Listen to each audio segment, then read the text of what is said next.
जी अस्सलाम वालेकुम जी। Welcome to Kazi speaks and financial talks. मैं उम्मीद करता हूँ आप सब लोग बिल्कुल खैरियत से होंगे और आप लोगों का आज का दिन भी अच्छा गुजरा होगा। तो चलें जी, मार्केट पे नजर मारते हैं। आज मार्केट हमें क्या कहती है। एज एक्सपेक्टेड मार्केट में दोबारा सेलिंग रही है। मार्केट ने आज तकरीबन 900 पॉइंट निकाले हैं। इंडेक्स 0.50% माइनस में रहा है। और वॉल्यूम की बात करें 379 मिलियन का वॉल्यूम है। वॉल्यूम बेहतर है क्योंकि फंडामेंटल जो स्टॉक्स है ना उन पे वॉल्यूम आ रहा है। ओजीडीसी में, पीपीएल में स्पेशली बहुत कमाल का वॉल्यूम आ रहा है। मार्केट आपकी क्लोज हुई है 179,603 पे। अब देखेंगे टॉप एक्टिव स्टॉक्स में पेनी पे वॉल्यूम है। केलेक्टिक 131 मिलियन का वॉल्यूम है जो कि मेजर रोल है इसमें इंडेक्स का वॉल्यूम के लिहाज से आज के। पिप्टल पे 34 मिलियन का वॉल्यूम है, दोनों ने परफॉर्म किया है। WTL 33 मिलियन का, डीएसएल 30 मिलियन का वॉल्यूम, अगेन शॉर्ट टर्म की रैली डीएसएल में। बीओपी 1 रुपए निकाल गया, 28 मिलियन का वॉल्यूम। रिजल्ट्स का वेट है, 17 को रिजल्ट आने हैं। हम नेटवर्क 1 रुपए ऐड कर गया, कैप हो गया, 27 मिलियन का वॉल्यूम है। एनसीपीएल 4 रुपए ऐड कर गया, 20 मिलियन का वॉल्यूम है।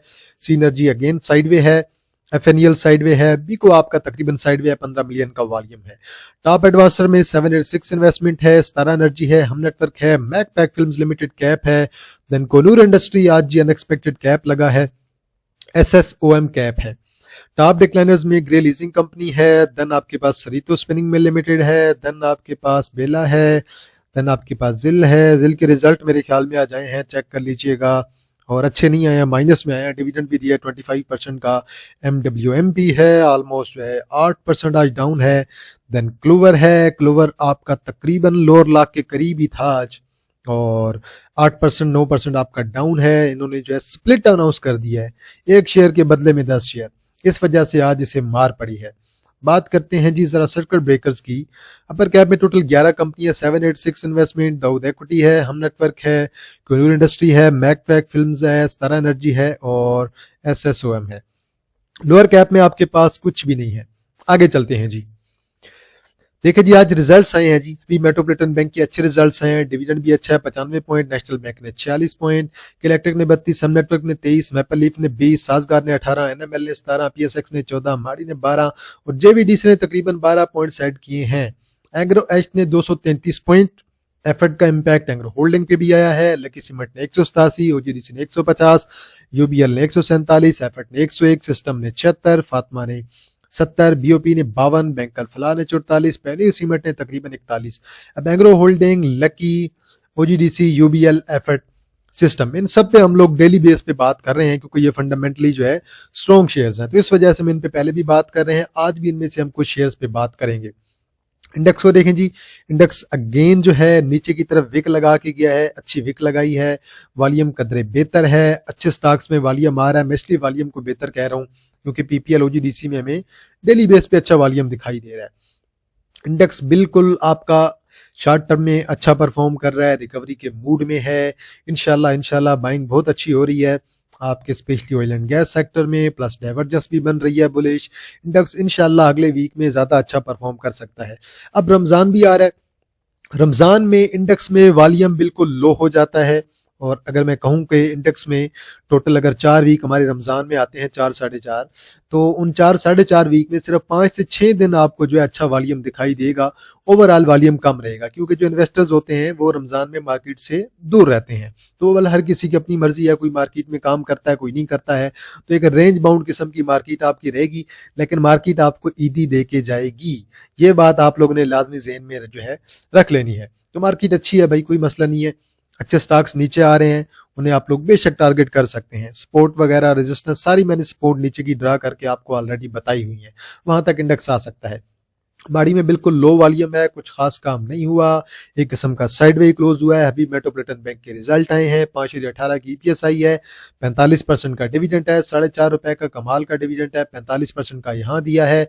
इससे पहले 25% का, और 21.55 की ईपीएस बनी है। पिछले साल की ईपीएस से कंपेयर करें, तकरीबन 23.55 और 21.55, 2 रुपए की ईपीएस कम हुई है। लेकिन ओवरऑल जिस तरह से बाकी बैंक्स को मार पड़ी है, बाकी बैंक से जिस तरह से रिजल्ट आए हैं, उसकी निस्बत अभी मेट्रोपॉलिटन बैंक के रिजल्ट्स मेरे ख्याल में अच्छे आए हैं, और ये आपका परफॉर्म भी करेगा मजीद इंशाल्लाह अगले साल में, 2026 में। मतलब एफसीएल के रिजल्ट आए हैं, 0.72 की इस क्वार्टर की ईपीएस, पिछले क्वार्टर की ईपीएस 0.62, बहुत कमाल के रिजल्ट, अच्छी ईपीएस आई है, आउटस्टैंडिंग ईपीएस है।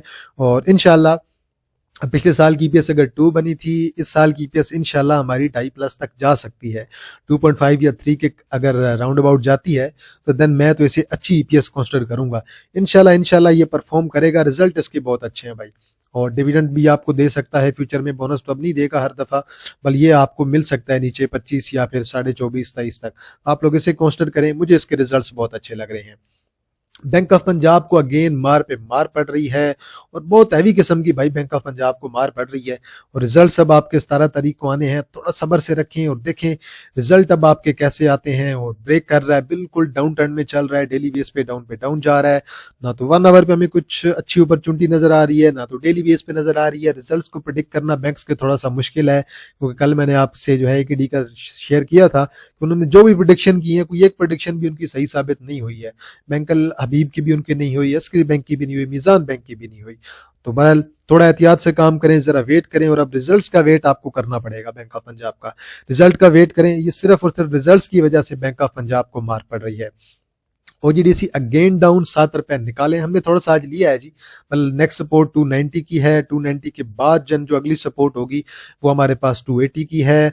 बल ये अच्छे लेवल पे है भाई, इसे आप लोग कंसीडर करें, बहुत अच्छा शेयर है, फंडामेंटल्स बहुत स्ट्रांग हैं, बेस्ट शेयर है। ये 3 आपके सपोर्ट जोन है, सपोर्ट जोन पे जरूर इसे कैमुलेट करना चाहिए और इंशाल्लाह ये परफॉर्म करेगा। ईपीएस इसकी थोड़ी बहुत जो है ऊपर नीचे हो सकती है, अगर पिछले क्वार्टर में इसकी ईपीएस अगर 891 की आई थी, इस दफा भी इसी के करीब ही होगी। और आपने ये देख लेना है कि ये आपको डिविडेंड कितना देगा सेकंड क्वार्टर में, वो आपने पिछले क्वार्टर से एक्सपेक्टेड डिविडेंड निकाल लेना है। तो अगर पिछली दफा 40.50 का दिया था, तो इस दफा शायद थोड़ा बहुत कम हो सकता है, लेकिन डिविडेंड इतना ही एक्सपेक्टेड है, इससे ज्यादा डिविडेंड ये नहीं देने वाले हैं। शायद थोड़ा बहुत इससे कम भी हो सकता है, 35% तक या फिर 30% तक का डिविडेंड एक्सपेक्टेड है। रिजल्ट्स थोड़े से इनके डाउन आएंगे, क्योंकि एक्सप्लोरेशन काफी ज्यादा कर रहे हैं, एक्सपेंस काफी ज्यादा आएंगे मेरे ख्याल से। PPL के भी रिजल्ट आए हैं, वो भी हम जरूर डिस्कस करेंगे आगे जाके। सिस्टम में 10 मिलियन का वॉल्यूम, 10 से 6 मिलियन का, और अच्छी रिकवरी दी है, 144 147 पे क्लोजिंग है भाई। सिस्टम को जमा करना चाहिए मेरे ख्याल से। तो ये गैप के साथ आज जो है नीचे ओपन हुआ था और देन रिकवरी भी इसने दी है, कोई मसला नहीं है भाई। अपने 145 की सपोर्ट पे है, देन अगली सपोर्ट 140, देन अगली सपोर्ट 133 135। सुकून से जमा करें भाई, बहुत अच्छा स्टॉक है, इसमें तो मैं आपको जरूर रिकमेंड करूंगा। PPL के रिजल्ट आए हैं जी। इस क्वार्टर की ईपीएस 7.46, इससे पिछले क्वार्टर की ईपीएस, पहले क्वार्टर की ईपीएस 7.38, थोड़ी सी ईपीएस इंक्रीज हुई है, 20% का डिविडेंड दिया एज एक्सपेक्टेड। PPL वाले डिविडेंड कोई ज्यादा नहीं देते हैं, plus hidden bullish divergence create हो रही है। शेयर अगर एक प्राइस पे रुक जाता है तो ये डाइवर्जेंस बड़ी परफेक्ट तरीके से काम करेगी। 230 की सपोर्ट है, 230 को अगर ब्रेक कर जाता है, अगली सपोर्ट आपकी तकरीबन जो है वो यहाँ पे बनेगी 223 के राउंड अबाउट, और अगर उसे ब्रेक किया अगली सपोर्ट आपकी 209 की, और मेजर अगर मजीद जाता है नीचे तो देन 200 का लेवल। भाई जरूर जमा करें, ऐसे भी जमा करें, रिवर्सल इसमें भी करीब है। अब मार्केट आपको, शेयर्स आपको बता के कभी भी रिकवरी नहीं करेंगे, शेयर आपको बताएंगे कि नहीं रिकवरी होने वाली है, शेयर ऊपर निकल जाएंगे, तो अच्छे स्टॉक्स को टारगेट करेंगे भाई। PPL को लाजमी टारगेट करें। PSO के रिजल्ट्स करीब हैं, अब देखें रिजल्ट्स कैसे आते हैं। आज 1 मिलियन का वॉल्यूम है, अगेन मार पड़ी है, और 450 को अगर ब्रेक किया तो देन नेक्स्ट सपोर्ट आपकी 428 से लेकर 430 की होगी। 1 आवर पे स्टिल एक हिडन बुलिश डाइवर्जेंस, एक बुलिश डाइवर्जेंस क्रिएट हो रही है, लेकिन स्टिल लो वॉल्यूम है, शेयर किसी प्राइस पे रुक नहीं रहा है। तो मेरे ख्याल में अगर रिजल्ट अच्छे ना आए तो यहाँ तक तो जाएगा, रिजल्ट्स मेरे ख्याल से तो अच्छे आने चाहिए इसके। आगे चलते हैं जी। EPCL के रिजल्ट्स आने थे, नहीं आए हैं, इसी वजह से मार पड़ी है।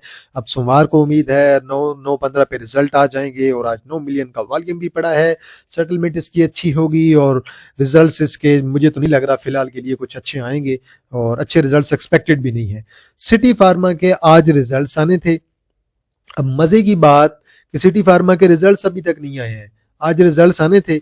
ये जरा यहाँ पे आप लोग चेक करें ना, जरा इसकी वेबसाइट पे जाएं जरा, PSX डेटा पोर्टल की, और सिटी फार्मा के रिजल्ट्स पे हैं। इन्होंने अनाउंस तो कर दिया है यहाँ पे, और ये जरा ओपन करके हम रीड भी कर लेते हैं। यहाँ पे इन्होंने बता दिया है कि बोनस शेयर हमने कुछ भी नहीं दिया, कैश डिविडेंड कुछ भी नहीं दिया, राइट शेयर्स हमने कुछ भी नहीं दिया, लेकिन इन्होंने अभी तक जो है इसके रिजल्ट्स यहाँ पे फाइनल अपलोड नहीं किए हैं। और मेरे ख्याल में अभी तक इन्होंने पब्लिक नहीं किए हैं, और पीएसएक्स की वेबसाइट पे अभी तक रिजल्ट्स उन्होंने अपलोड नहीं किए मेरे भाई। मैं चेक भी कर रहा था ना, तो उन्होंने यहाँ पे क्वार्टरली पे अपलोड किए हैं, ना इन्होंने यहाँ पे अपलोड किए हैं, कहीं पे उन्होंने रिजल्ट अपलोड नहीं किए हैं। अब जो मुझे इनकी ईपीएस पता चली है वो तकरीबन मुझे जो है 1.7 की पता चली है, और मेरे ख्याल में इसकी अच्छी ईपीएस आई है। अब अगर रिजल्ट्स कल आ भी जाएंगे तो उसका इम्पैक्ट ऑलरेडी आ चुका होगा। वॉल्यूम अच्छा पड़ा है 4.5 मिलियन का, रिजल्ट्स मेरे लिहाज से तो अच्छे हैं। अगर 1.7 जिस तरीके से मुझे पता चला है कितने रिजल्ट हैं, तो वो तो रिजल्ट मुझे अच्छे नजर आ रहे हैं। तो बल देखते हैं रिजल्ट अच्छे होंगे। पहले क्वार्टर में थोड़ी मार पड़ी थी 0.89 की, अब अगर इस क्वार्टर में 1.77 के रिजल्ट हैं, 1.77 प्लस 1.89, तो देन मेरे ख्याल से तो ईपीएस बहुत अच्छी आई है। और मेरे 1.77 प्लस 0.89 इसे आप ऐड कर लें तो ये तकरीबन आपकी 1.5+ पे मेरे ख्याल में चली जाती है, 2.5+ पे चली जाती है। तो रिजल्ट अच्छे आए हैं भाई। इंशाल्लाह ईयर के एंड पे मजीद अच्छे रिजल्ट्स भी एक्सपेक्टेड होंगे। परफॉर्म करेगा भाई, रिजल्ट्स का वेट कर लें तो ज़्यादा बेहतर है। मैं तो आपको बता रहा हूँ जहाँ तक मुझे पता चला है, मैं गलत भी हो सकता हूँ, बल ये रिजल्ट आपके आ जाएंगे तो आप कंफर्मेशन कर लीजिएगा। क्लूवर ने स्टॉक स्प्लिट की अनाउंसमेंट की है। एक शेयर के बदले में 10 शेयर आपको मिलने वाले हैं। जिसके पास पहले एक शेयर था ना, तो उसे अब मेरे भाई मिलेंगे टोटल 10 शेयर और मिलेंगे। तो इसी वजह से आज इसे लोअर लाख भी लगा। बल ये इन्होंने सही ड्रामे बनाए हुए हैं इन सब कंपनीज ने। बीको ने स्टॉक स्प्लिट किया, बीएनएल ने किया, टीएसबीएल ने किया, एफएनईएल ने किया। हालांकि अच्छी भले आप जो है रेवेन्यू जनरेट कर रहे हैं, ईपीएस अच्छी लेके आ रहे हैं, तो क्या जरूरत है अचानक स्टॉक स्प्लिट करने की। तो मेरे ख्याल में, मैं उस दिन भी मैंने बात की थी कि एससीसीपी को इन पे थोड़ी सी जो है वो रेगुलेशंस और रूल्स को चेंज करने की जरूरत है। अब एक 70-72 रुपए वाला शेयर है, उस पे अब कोई ऐसी चीज नजर नहीं आ रही है कि यार उसे स्टॉक स्प्लिट कर दिया जाए। कोई स्पेसिफिक रीजन नजर नहीं आ रहा है इसके पीछे। साजगार करे, एफएफसी करे, ठीक है यार मानते हैं, मिजान बैंक करे मारते हैं, यूबीएल ने किया था ठीक है, एमसीबी करे ठीक है, इंडस मोटर कंपनी करे ठीक है, लकी ने किया था ठीक है। लेकिन अब क्लोवर वाले अब ये भी अब स्टॉक स्प्लिट करने लगे हैं, टीएसबीएल वाले, एफएनईएल वाले, तो मतलब ये करना क्या चाह रहे हैं, कुछ चीजें समझ से बाहर है। तो मेरे ख्याल में एससीसीपी को इस चीज पे थोड़ा सा नोटिस लेना चाहिए कि मतलब कोई भी कंपनी उठ के कह दे भाई हमने स्टॉक स्प्लिट कर दिया है, तो बल ये उससे नंबर ऑफ शेयर्स बढ़ जाते हैं, वॉलेटिलिटी शेयर्स में बढ़ जाती है, और कुछ खास अच्छा इंपैक्ट कोई नहीं आता। कोई अच्छी कंपनी करे तो फिर तो बात है कि यार शेयर बहुत ऊपर चला गया है, इंडिविजुअल्स की रीच से बाहर हो गया है, स्टॉक स्प्लिट कर देते हैं, ठीक है भाई, बात मानने में आती है। क्वार्ट सीमेंट ने किया था ठीक है, बात मानने में आती थी। बेस्ट वे सीमेंट वाले करते हैं ठीक है भाई, 500 वाला शेयर है, 500 प्लस पे मूव कर रहा है, उसका बनता है। लेकिन अब क्लूवर वालों का क्या बनता है यार, एफएनईएल वालों का क्या बनता है, बिको वाला भी कोई नहीं बनता था। चले बिको की फिर भी प्राइस बहुत ऊपर गई हुई थी, तो बनता तो बिको का भी नहीं था वैसे। फातिमा को जी आज मार पड़ी है, और आज तकरीबन एक शेयर 4-5 मिलियन का वॉल्यूम है। बहुत अच्छी बात है भाई, फातिमा को मार पड़ी है। मैं तो यही चाह रहा हूँ कि फातिमा को मार पड़े, फातिमा अच्छे लेवल पे आए, फातिमा किसी अच्छे लेवल पे आए, हम लोग भी बाय करें, क्योंकि ऊपर से ऊपर जाया जा रहा है। एक दफा तो रैली हमने ले लिया, दूसरी रैली भी हमें भी एंजॉय करने देना जरा, ठीक है कोई नहीं, देखते हैं अब जरा। हमने भी आज थोड़ा सा लिया इसे, मजीद अब मैं नीचे देख रहा हूँ कि मजीद अगर नीचे हमें मिल जाता है 165 पे मिलता है, 160 पे मिलता है, 156 तक मिलता है, यहाँ तक मिले तो ठीक है। मार्च में इसके रिजल्ट भी आने हैं इंशाल्लाह, दोबारा 200 की रैली मेरी तरफ से तो एक्सपेक्टेड है, रिजल्ट इंशाल्लाह इसके अच्छे आएंगे। अब रिजल्ट अब देखें, जैसे एफएफसी के अच्छे नहीं आए हैं, थोड़े से एवरेज रिजल्ट आए हैं, एफर्ट के एवरेज रिजल्ट आए, मतलब रिजल्ट बुरे नहीं है, ठीक रिजल्ट आए हैं। अब क्या एक्सपेक्ट किया जा सकता है कि फातिमा के रिजल्ट जो है वो उसी तरह आएंगे। फातिमा वाले मेरे ख्याल में अदर इनकम से ज्यादा लेके आ रहे हैं, तो इस वजह से फातिमा के रिजल्ट मेरे ख्याल से अच्छे एक्सपेक्टेड है। अस्कोल को जी आज दोबारा मार पड़ी है तकरीबन, और 11 पैसे वैसे तो पॉजिटिव रहा, लेकिन वॉल्यूम अच्छा नहीं आ रहा। अब ये अपनी बिल्कुल ये जो इसकी वैल्यू है ना, दरमियान में गैप फिलिंग है, ये गैप फिलिंग पे आ रहा है बिल्कुल जी। 20.70 से लेकर 22.38 ये इसका गैप फिलिंग है। यहाँ से रिवर्सल दिया तो दिया, अदरवाइज अगर यहाँ से ब्रेक कर गया तो देन गेम इसकी एंड है, देन इसके मजीद नीचे के लेवल बहुत बनेंगे। तो वाले से थोड़ा सा एहतियात में काम करें। मैं पेनी इसलिए कि इसको रिकमेंड नहीं कर रहा आजकल, पेनी में जो है ये अजीब ही काम चल रहा है। एक तो शेयर ऊपर जाता जाता है, ऊपर जाके स्टॉक स्प्लिट का अनाउंस कर देते हैं, फिर पता चलता है कि एफएनईएल डब्ल्यूटीएल बन गया है, फिर ऐसे ना स्टॉक स्प्लिट जो है स्कोल वाले अनाउंस कर दें, ये भी दोबारा दूसरा डब्ल्यूटीएल बन जाए। तो ये चीज पेनी मेस्टी आपको रिकमेंड नहीं कर रहा ज्यादा। बीको मैं इसलिए रिकमेंड कर रहा हूँ कि बीको के रिजल्ट्स अच्छे हैं, बेहतर हैं, वो रिस्ट्रक्चरिंग कर चुके हैं, वो बेहतरी की तरफ जा रहे हैं, मैं इसलिए आपको रिकमेंड कर रहा हूँ। तो बल जो पेनी अच्छा है, मैं आपको AHCL कहता हूँ, वो स्प्लिट हो चुका है, बहुत अच्छा है, रिजल्ट्स बहुत अच्छे लेके आ रहा है। मैं इसलिए आपको आरिफ हबीब कॉर्पोरेशन लिमिटेड रिकमेंड करता हूँ। फौजी फूड मैं आपको इसलिए रिकमेंड करता हूँ कि फौजी फूड जो है कुछ बेहतरी की तरफ जा रहा है। पेनी मैं पिप्टल आपको इसलिए रिकमेंड करता हूँ कि वो रेकोडेक में आ रहा है, लेकिन कुछ अगर पेनी FNEL की तरह के होंगे और स्कोल की तरह के होंगे तो देन मैं आपको थोड़ा सा कहूंगा कि मेरे भाई एहतियात से काम करें। जो share 3 times 4 times 3x 4x हुए पड़े हैं ना, तो उनमें बहुत ज्यादा एहतियात जरूरी है। तो इसलिए भाई एहतियात से पेनी में काम करें, पेनी में कोई जल्दी नहीं है। अब मैं आपको TSPL अगर रिकमेंड करता हूं तो ये 18 से वापस आ चुका है और बड़ी अच्छी सपोर्ट पे आ रहा है, प्लस एक जो है डाइवर्जेंस भी क्रिएट करने की कोशिश कर रहा है, प्लस जो है एक अच्छे वॉल्यूम वाला स्टॉक है। तो बल मेरी तो जो इसकी सपोर्ट है वो तकरीबन जो है मेरी यहाँ पे बन रही है 10.5 के राउंड अबाउट। तो बल यहाँ तक मजीद आप लोग इसकी बाइंग कर सकते हैं। मे बी इसमें हमें जल्द जो है हमें रिकवरी देखने को मिले, प्लस इसमें आजकल वॉल्यूम बहुत अच्छा आने लग गया, जल्द ही वीकली की सपोर्ट ये बना लेगा यहाँ तक और इंशाल्लाह एक रिकवरी पॉसिबल होगी यहाँ से 17-18 की तरफ। तो मुझे TSPL अच्छा लग रहा है, इसलिए मैं आपको रिकमेंड कर रहा हूँ, प्लस अच्छे वॉल्यूम वाला स्टॉक है। वैसे ये भी 6 से चला था, लेकिन इसमें स्टिल जो है एक अच्छी करेक्शन हो चुकी है, इस वजह से मैं आपको ये रिकमेंड कर रहा हूँ। अदरवाइज वॉल्यूम जो है इसके ठीक है, लेकिन फंडामेंटल्स के बेकार है। थटा सीमेंट को बहुत हैवी मार पड़ रही है और अभी कुछ लोग पूछ रहे थे कि सीमेंट कब चलेंगे। डेरा गाजी खान नहीं चल रहा, लकी सीमेंट नहीं चल रहा, थट्टा सीमेंट नहीं चल रहा, मैपल लीफ नहीं चल रहा, फौजी सीमेंट नहीं चल रहा, पैनीर भी नहीं चल रहा, चराट सीमेंट भी नहीं चल रहा। तो ये सीमेंट अब आपके तब चलेंगे ना जब अगले क्वार्टर में हमारी मॉनेटरी पॉलिसी होगी और अगले क्वार्टर में एक्सपेक्टेड होगा कि इंटरेस्ट रेट कम किया जाएगा।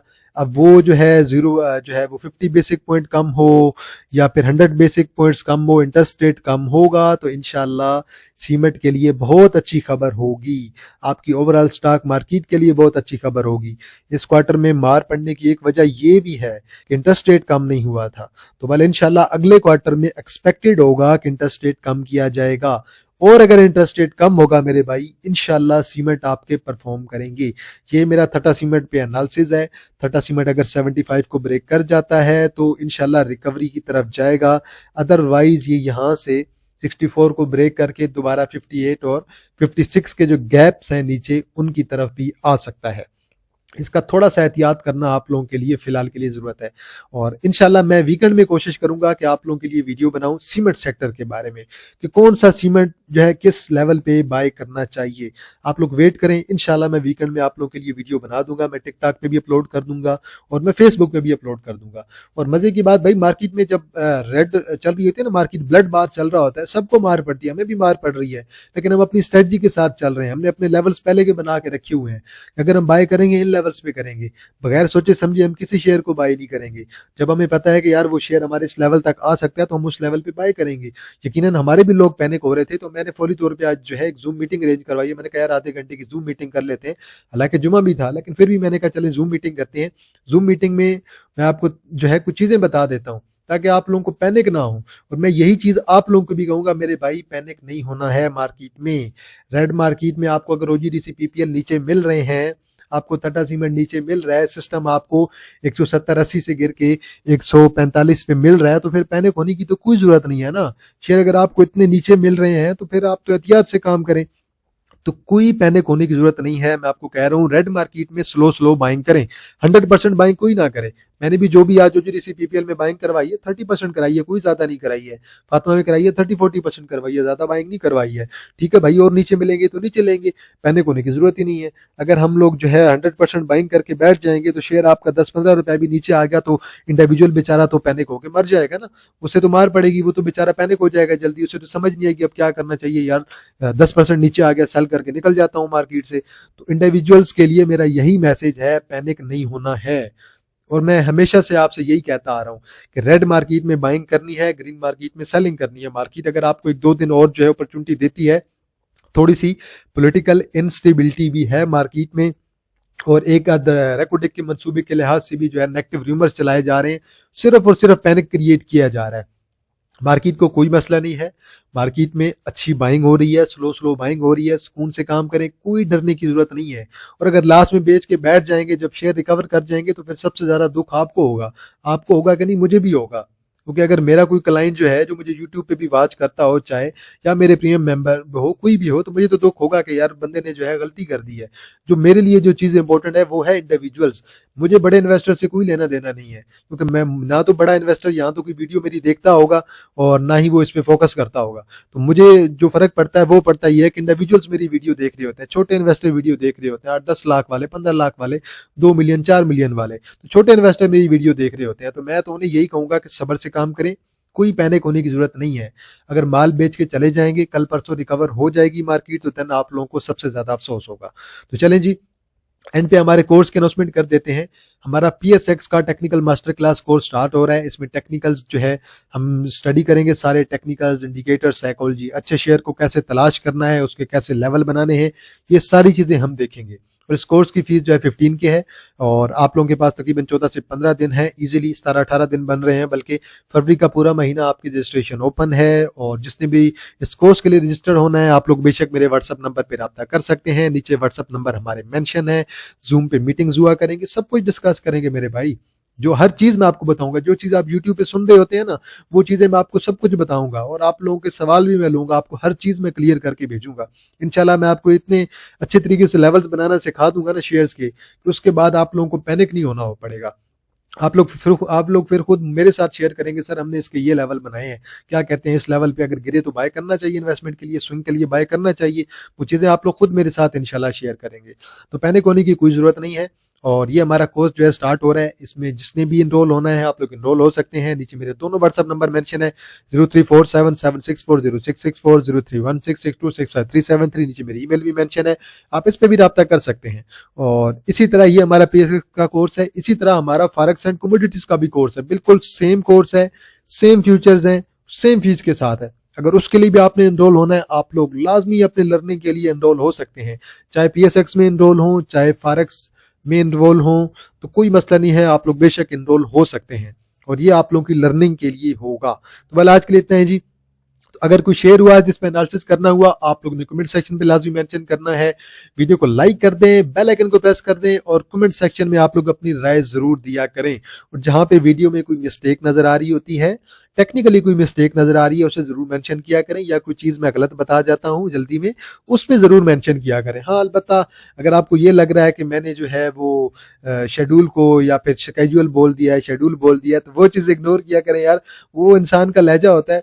जो मेन चीज होती है ना, आप तक जो बात मैं डिलीवर कर रहा हूँ वो आपको सही समझ आ रही है कि नहीं। क्योंकि आपको पता है कि यार मैं भी पूरा दिन बिजी होता हूँ, सुबह से उठता हूँ 9 बजे, अभी देखिए 5 बज गए हैं, इस 5:30 तक आप लोगों के पास वीडियो अपलोड होगी, थंबनेल बनेगा, सारी चीजें आपको मिलेंगी।